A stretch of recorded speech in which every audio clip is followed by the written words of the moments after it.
구매하시게 된 이유가 어떻게 되시나요? 스팅어, C클래스, 풀옵션으로 선택하신 이유. BMW 반자율 주행이 320D나 BMW 코리아에서 3 시리즈를 들여올 때 장점은 뭐가 있을까요? 옵션이 많이 빠질 줄 알았는데 디자인이 굉장히 마음에 드는데요. 연비 좋다고요? 저도 외제차라서 안 좋을 줄 알았는데 단점은 안쪽이 공갈등이에요. 그게 뭔 소리예요? 열린 상태로 먹통이 돼버려요. 못 닫고 그냥 가셨다고요? 문제가 많습니다. 썬루프가 승차감이 좀 떨어지긴 해요. 둘 다 시승을 해서 비교를 해보셨나요?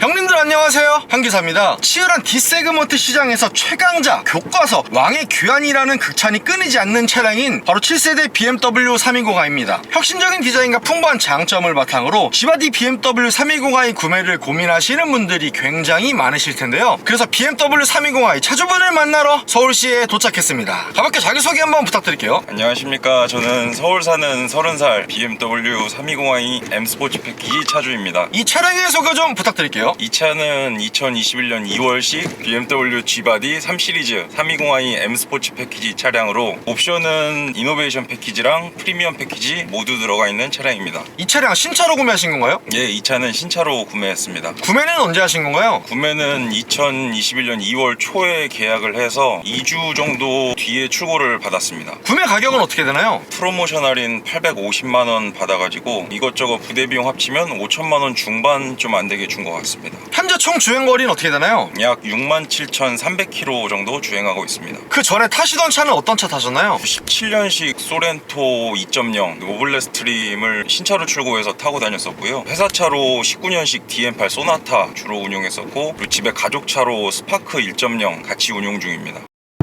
BMW 320i를 구매하시게 된 이유가 어떻게 되시나요? 저는 기아차 중에 소렌토가 제일 괜찮다고 생각을 해서 다른 차는 보지 않고 소렌토만 샀는데, 저는 잘 타고 다니는데 주변에서 하는 얘기가 왜 20대가 아저씨 차를 타고 다니냐, 그 아재차 아니야? 네, 뭐 그런 얘기를 너무 많이 들어가지고 네. 좀 젊은 차를 타고 싶었습니다. 그 아저씨 차 이미지를 좀 탈피하기 위해서 소렌토를 세미하게 튜닝을 하긴 했는데 우리나라에서 아빠 차 이미지는 벗어나기가 쉽지가 않더라고요. 그리고 이제 여자친구랑 데이트를 하러 가면은 가끔 주차장을 찾아보면 기계식 주차장을 들어가게 되는데 SUV가 못 들어가는 주차장이 많더라고요. 서울에 계시다 보니까 SUV 안 받는 데가 좀 많았나 보네요. 네, 특히 홍대 쪽이 많더라고요, 기계식 주차가. 그리고 가장 결정적인 이유는 BMW가 외제차계 양카라는 이미지가 있긴 한데 좋게 말하면은 젊어 보이는 그런 디자인이라서 결정적인 요인에 영향을 미친 것 같습니다. 그리고 이 차량 트림이 다양한데 M 스포츠 패키지 트림에다가 풀옵션으로 선택하신 이유 있을까요? M 스포츠 패키지로 선택한 결정적인 이유는 역시 디자인이었고요. 베이스랑 럭셔리랑 디자인 차이가 거의 안 난다고 생각을 했거든요. 그래서 M 스포츠 패키지로 선택을 했고, 풀옵션으로 한 이유는 BMW 반자율 주행이 테슬라 다음으로 똑똑하다고 생각을 하는데, 반자율 주행을 추가하려면 이노베이션 패키지를 추가를 했었어야 됐어요. 또 요새 전동 트렁크를 추가하려면 프리미엄 패키지를 추가해야 됐어서, 그래서 어차피 출고해서 한 10년 탈 거 그냥 후회 없이 출고하자라는 생각에 풀옵션으로 구매를 했습니다. 그러면 차주님께서 320i 가솔린 모델로 구매를 하셨는데 320D나 330i 모델은 구매 안 해보셨나요? 먼저 320D 같은 경우는 디젤이 약간 우리나라에서 점점 저무는 시장이잖아요. 그리고 소렌토를 타면서 시간이 지날수록 소음이나 진동이 진짜 올라오는 게 다르더라고요. 그래서 그걸 몸소 체감했기 때문에 디젤차는 사실 보지 않았습니다. 그리고 제가 원래는 330i를 정말 사고 싶었는데 BMW 코리아에서 3 시리즈를 들여올 때 초반에만 잠깐 들여왔어요, 330i를. 그래서 제가 살 때 당시에는 330i를 살 수 없었고요. 330i 대신 330e를 들여왔는데, 그때 당시에 530e나 330e 같은 플러그인 하이브리드 모델이 소프트웨어적인 결함까지는 아닌데 약간 좀 오류가 심했거든요. 그래서 330e도 고려하지 않았습니다. 소프트웨어적인 오류에 대한 이슈가 많이 있었나 보네요. 예, 카페 찾아보면은 뭐 화면이 갑자기 꺼진다거나 뭐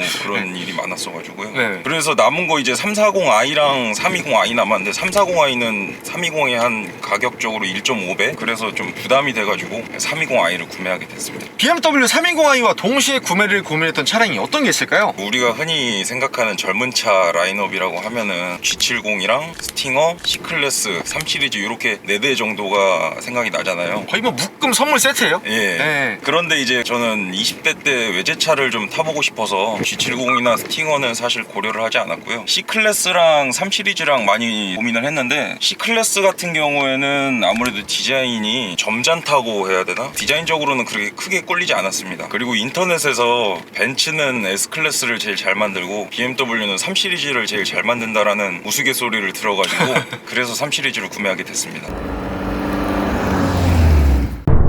BMW 320i의 장점은 뭐가 있을까요? 뒤지지 않는 옵션이라고 생각을 하는데요. 처음 외제차를 살 때 국산차보다 외제차는 무조건 옵션이 딸린다. 그럼에도 비싼 이유는 이름값 때문이다라는 말을 많이 들었었거든요. 더군다나 3시리즈는 5시리즈나 7시리즈처럼 등급이 높은 차가 아니기 때문에 옵션이 많이 빠질 줄 알았는데 막상 타보니까는 헤드업 디스플레이, 서라운드 뷰, 하만카돈 오디오, 전동 트렁크 등 사실 빠진 게 거의 없더라고요. 그리고 사소한 편의사항 같은 거 있잖아요. 2열 풋등이라든지 2열 도어 캐치에 불 들어오는 거 이런 것들이 이제 국산차 엔트리급에는 빠진 경우가 많은데 320i에는 그런 것까지 다 신경을 써줘서 좀 좋은 것 같더라고요. 또 다른 장점은 뭐가 있을까요? 엔진이나 동력계통 쪽에 잔고장이나 고질병이 없다는 점이 장점입니다. 제가 회사차로 탔었던 소나타 같은 경우도 신차로 출고하였음에도 불구하고 엔진을 2번을 내렸거든요. DM8 소나타요? 네, 엔진에서 갈갈거리는 소리가 나고 또 그냥 블루엔진에서 들어오라고 하더라고요.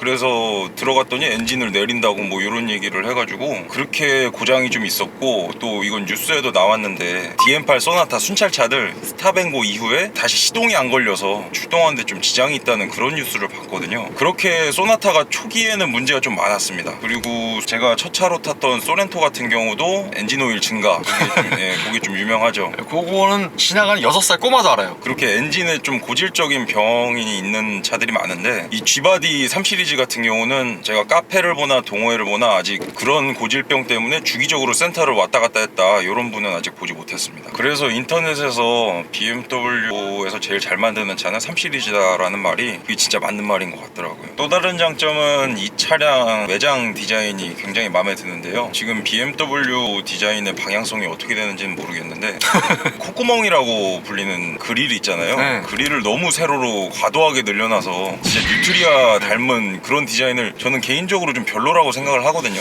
아니, 인터넷 보면은 이 콧구멍 키드니 그릴이 커지다 못해 거의 헤드램프를 잡아먹는다 나중에 그런 짤도 돌아다니더라고요. 예, 그게 좀 개인적으로 너무 별로인 디자인이라서. 그리고 3시리즈는 이번에 페이스리프트를 거쳤는데도 불구하고 콧구멍을 건드리지 않아서 뉴트리아의 영향을 받지 않았습니다. 그래서 이 차량 전면부 보시게 되면 BMW의 전면 특허, 이 센터에 있는 키드니 그릴과 좌우에 있는 세련된 디자인의 헤드램프가 굉장히 인상 깊게 다가오고 있고, 하단부 범퍼가 일반 럭셔리나 M 스포츠 패키지의 디자인과 차이가 조금 있잖아요. 그렇기 때문에 조금 더 스포티해진 M 스포츠 패키지만의 하단부의 범퍼가 세련된 디자인을 강조를 해주는 것 같고요. 그리고 측면부를 보면 5인승 세단임에도 불구하고 차체가 전체적으로 깔아앉아서 스포츠카를 연상시키는 듯한 그런 디자인도 참 잘 나온 것 같습니다. 그리고 차주님, 이 차량 휠이 좀 디자인이 특이한 것 같은데 이 차량 휠은 몇 인치인가요? 럭셔리 같은 경우에는 원래 18인치 멀티 스포크 휠이 들어가고요. M 스포츠 패키지 같은 경우에는 더블 스포크 휠이 들어가는데 제가 그 휠은 바꾼 겁니다. 왜 바꾸셨나요?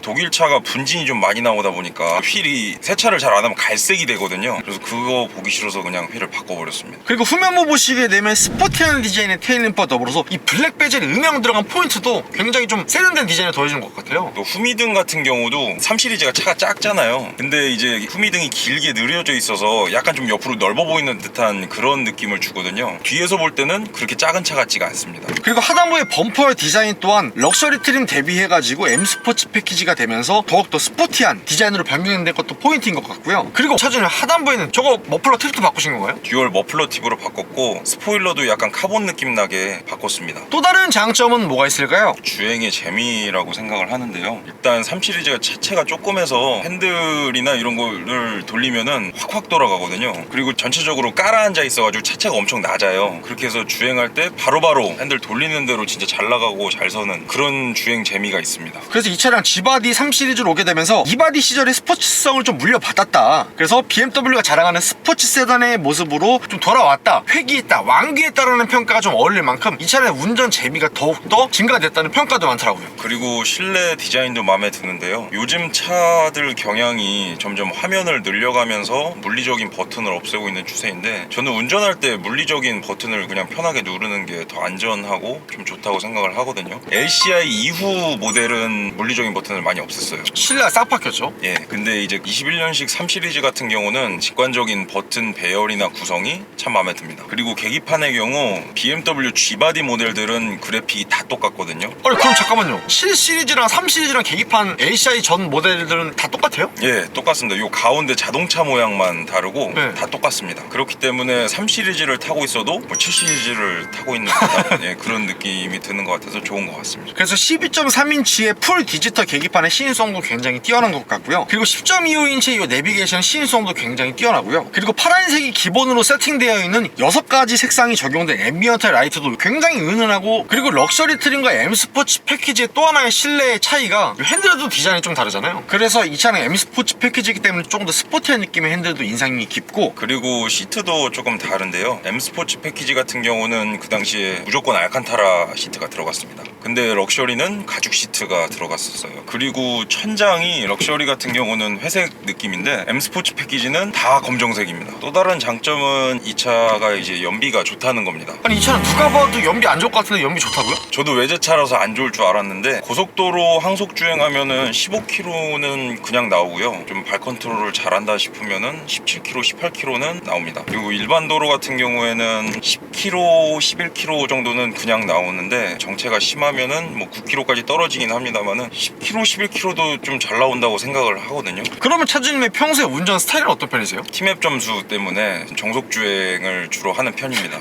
티맵 전수 왜요? 티맵 점수가 보험료 할인에 상당히 많이 기여를 하더라고요. 그래서 점수 올리느라고 뭐 과속이나 이런 건 잘 하지 않습니다. 그럼 차주님께서 일반유랑 고급유 중에 어떤 것 주유하고 계시나요? 저는 출고 후에 고급류만 주유하고 있습니다. 그럼 차주님께서 평소에 어떤 모드로 주행하세요? 이 차량은 컴포트, 에코, 스포츠 이렇게 세 가지 모드가 있는데, 에코 모드는 사실 기름이 절약되는 거는 전혀 모르겠더라고요. 그래서 에코 모드로는 거의 주행을 하지 않고, 스포츠 모드는 고속도로 올라갈 때 이제 한 번씩 넣어주긴 하는데 기름 떨어지는 게 진짜 눈으로 보여요. 네. 거의 주행의 95%는 컴포트 모드로 주행하는 것 같습니다. 그러면 차주님께서 일반 공도랑 고속도로 항속 주행 운행 비율은 몇 대 몇 정도 될까요? 일반 공도는 한 8, 고속도로는 2 정도로 주행을 하고 있습니다. 그러면 그렇게 했을 때 복합 평균 연비는 몇 정도라고 볼 수 있을까요? 최소 12km, 13km는 나오는 것 같습니다. 그리고 제가 평소 주유를 하는 습관은 주행 가는 거리가 100km 정도 남았을 때 가득 채우는 편이거든요. 서울 시내 고급유가 요새 많이 싸져서 1,760원 정도 해요. 그렇게 해서 가득 넣으면은 8만원 후반에서 9만원 초반 정도? 그 정도 나옵니다. 그럼 그렇게 100% 가득 주유를 하셨을 때 총 주행 가는 거리는 트립상 몇 킬로 정도 되나요? 고속도로 위주의 주행을 하다가 기름을 가득 넣으면은 한 800에서 850km 정도 나오고요. 일반 공도만 주행을 하다가 가득 넣으면은 600에서 650km 정도 나옵니다. 또 다른 장점은 정숙성이 마음에 드는데요. 제가 올류 소렌토 디젤을 타다가 가솔린 차를 타가지고 그렇게 느끼는 건지도 모르겠는데, 안에서 들을 때 이중 접합 유리도 적용이 돼 있어서 엄청 조용합니다.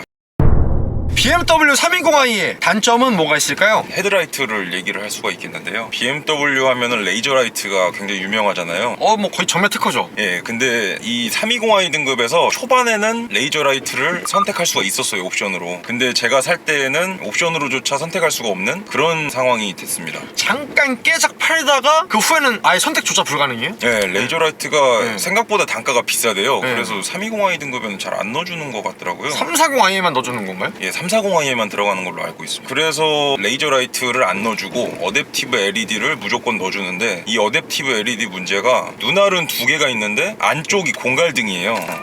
예? 그래서 안쪽 등이 안 들어옵니다. 그게 뭔 소리예요? 왜 구멍을 만들어 놓고 여기 전구를 안 넣어줬는지 모르겠는데, 카페에도 이 안쪽 등이 상향등을 켜도 안 들어오는데 이게 고장난 게 아니냐 이렇게 물어보시는 분들이 많더라고요. 실제로 카페에서 형님들 저 기쁜 마음으로 지금 차 출고해서 지금 기분 날아가고 있는데 헤드라이트 구멍 2개인데 하나 라이트 안 들어오는데 저 이 차 고장임? 이렇게 물어보는 거예요? 예, 그렇게 물어보시는 분들이 실제로 있습니다. 그래서 안쪽 등이 안 들어오고 바깥쪽 등만, 상향등을 켜도 바깥쪽 등이 밝아지고 안쪽 등은 절대 안 들어옵니다. 아니 그러면 거기 구멍 2개 왜 뚫어놓은 거예요? 모양 그냥 보기 좋으라고 뚫어놓은 것 같아요. 그러면 실제로 이 차 출고하셔서 저 공갈등 라이트 아무것도 안 들어있는 거에다 라이트 막 추가로 다이해서 설치하시고 그러신 분들도 계시나요? 이게 라이트는 함부로 건들면은 보증 날라가죠. 보증도 날라오고 검사 때 빠꾸 먹을 수 있어가지고 네. 라이트는 건드리시는 분들이 없더라고요. 그냥 이대로 살아라. 그렇죠. 저 이 차 고장임? 또 다른 단점은 뭐가 있을까요? 썬루프가 있겠는데요. 썬루프는 제가 생각하는 3 시리즈 최대 단점입니다. 제가 2년 반 동안 주행을 하면서 센터만 5번을 왔다 갔다 했거든요.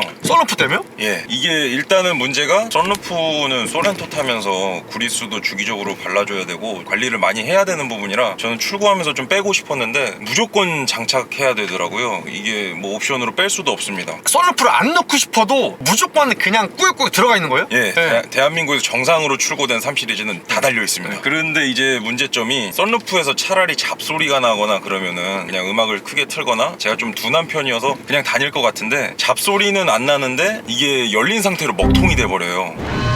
닫힌 상태에서 먹통이 되면은 그냥 시간이 있을 때 수리받고 그러면 되는데 열린 상태에서 먹통이 돼버려가지고 한 번은 제가 비 오는 날 썬루프가 안 닫혀서 주행을 못한 적도 있거든요. 그때 뭐 배터리 초기화라든지 썬루프 초기화라든지 다 해봤는데 아예 먹통입니다. 잠깐만요. 사장님 썬루프를 열고 주행하시다가 비가 와서 닫아야 되는데 못 닫고 그냥 가셨다고요? 예, 이 완전 문제가 많습니다. 썬루프가.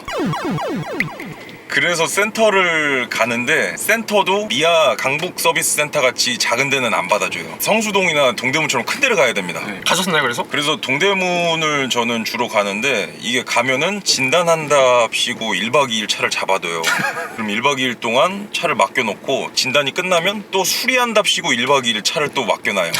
이게 썬루프가 한번 열린 상태로 고장나면 굉장히 스트레스입니다. 그러면 서비스 센터 5번 정도 가셨는데 그래서 결국 수리가 되긴 되나요? 수리가 되기는 됩니다. 부품 같은 거를 다 교체해 주기는 하는데 어드바이저님도 얘기를 하셨지만 본인도 3 시리즈를 타는데 이 3 시리즈에서 제일 큰 고질병은 썬루프다라고 얘기를 하시더라고요. 그만큼 악명이 높습니다. BMW 서비스 센터 직원분께서도 고객님 저도 3 시리즈 타고 있는데 이거는 제가 봐도 심각한 문제다 라고 실토를 하실 만큼 이 차량 고질병이네요. 예, 진짜 제일 큰 고질병입니다. 제일 큰 고질병. 그리고 이 차량 아쉬운 점이 출력이 좀 아쉬운데요. 물론 2000cc 차에서 뭐 많은 거를 바랄 수는 없겠지만 제가 이러한 이유 때문에 330i를 좀 사고 싶었던 것도 있고 초반 가속력이나 뭐 여러 가지 응답성은 좋은데 이게 한 100km, 110km 넘어가면은 이 차가 좀 버거워하는 게 보입니다. 차라리 이럴 거면은 2000cc 엔진을 넣어서 320i로 팔지 말고 2500cc 엔진을 넣고 325i로 팔면 어땠을까 이런 아쉬운 점이 좀 남긴 합니다. 이 차량 184마력에 30.6토크를 자랑을 하고 있거든요. 어찌됐건 200마력이 좀 안 되는 이런 엔진 출력이 있기 때문에 거기에서의 출력은 조금 아쉽다라고 생각을 하시는 거네요. 또 다른 단점은 뭐가 있을까요? 승차감이 있겠는데요. 럭셔리보다 확실히 승차감이 좀 떨어지긴 해요. M스포츠 패키지가. 근데 저는 차를 구입할 당시에는 승차감을 볼 거면 5천만 원 주고 차라리 그랜저를 사지. 그래서 승차감은 크게 고려를 안 했는데 가끔 차에 4명 이상이 탈 때가 있잖아요. 그러면은 뒷자리에 앉은 사람이 좀 힘들어합니다. 실제로. 그리고 저희 집 강아지도 소렌토를 타면은 토를 안 하는데 이 차를 타면 토를 꼭 해요. 강아지 그 애완견 그 친구가 막 이래요? 예, 진짜 이 차를 타면 토를 해요. 소렌토를 타면 토를 안 했는데. 죄송한데 여기서 거짓말하시면 안 돼요. 아, 진짜입니다. 팩트예요? 예, 팩트입니다. 네. 그 강아지 친구가 탔을 때도 이 승차감의 차이를 극명하게 느낄 만큼 조금 단단하고 하드한 승차감은 조금 아쉬우신 거네요. 예, 승차감은 좀 아쉽습니다. 그럼 차주님께서 이 차를 구매하시기 전에 뭐 일반 럭셔리나 M스포츠 패키지 그 전에 둘 다 시승을 해서 비교를 해보셨나요? 베이스는 안 타봤는데 럭셔리는 타봤습니다. 승차감이 크게 차이는 나지 않는데 확실히 M스포츠 패키지보다는 럭셔리가 약간 좀 물렁하다고 해야 되나? 조금 승차감이 더 좋습니다. 이 차량 그리고 실내 공간이나 트렁크 공간이 조금 아쉬운데요. 물론 G70보다는 확실히 큽니다. 제가 G70도 타봤는데 G70은 너무 작더라고요. 그것보다 크기는 한데 2명이서 타기에는 좋아요. 그런데 3명 이상 탈 때는 확실히 뒷좌석이 너무 좁아가지고 좀 불편한 점이 있습니다. 또 다른 단점은 무선 충전기인데요. 이게 말이 충전기지 충전은 전혀 되질 않거든요. 이 기능이 꼭 필요하기는 필요합니다. 카드키 인식이라던가 핸드폰 내장 키를 인식하려면 여기에 올려놔야 되기 때문에 필요는 한데, 근데 핸드폰이 인식은 되는데 충전이 전혀 안 되고, 그리고 발열이 엄청 심해져서 오히려 배터리를 뺏어가는 그런 현상이 나오더라고요. 그래서 제가 아이폰도 갖다 대보고 갤럭시 다른 시리즈들도 대봤는데 충전 전혀 안 됩니다. 그리고 풍번 옵션은 마음에 들지만 이 3 시리즈에서는 아예 통풍 시트를 선택조차 못하는 그런 옵션이라 가지고 그 부분은 좀 아쉽기는 합니다.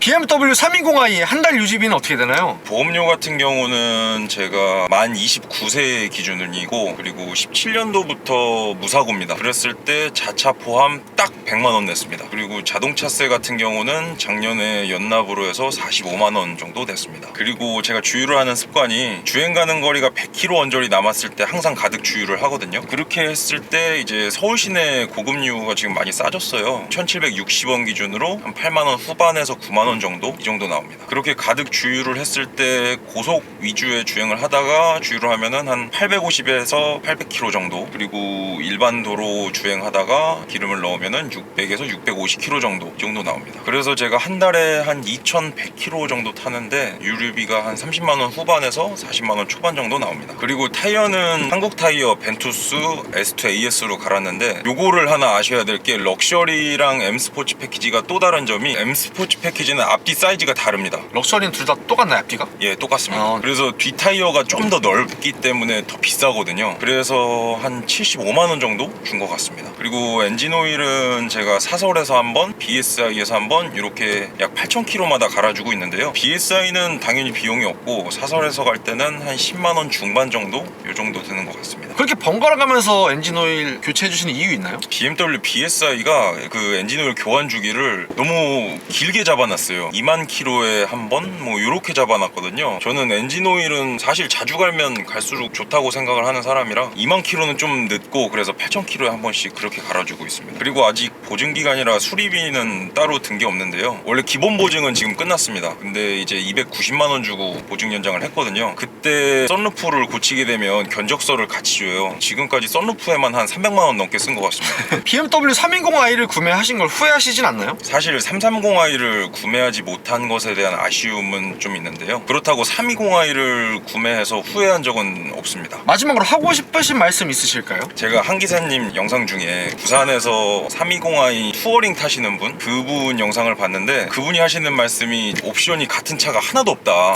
진짜 딜러들도 모를 정도로 옵션이 다달이 너무 바뀐다라는 말씀을 하셨는데, 그 말이 진짜 맞는 게, 지금 반도체 대란 이후에 나온 차는 더욱더 옵션이 뭐 이것 빠지고 저것 빠지고 해서 뒤죽박죽이거든요. 그래서 꼭 구매를 하실 때 옵션을 꼼꼼하게 보시고 구매를 하셨으면 좋겠습니다.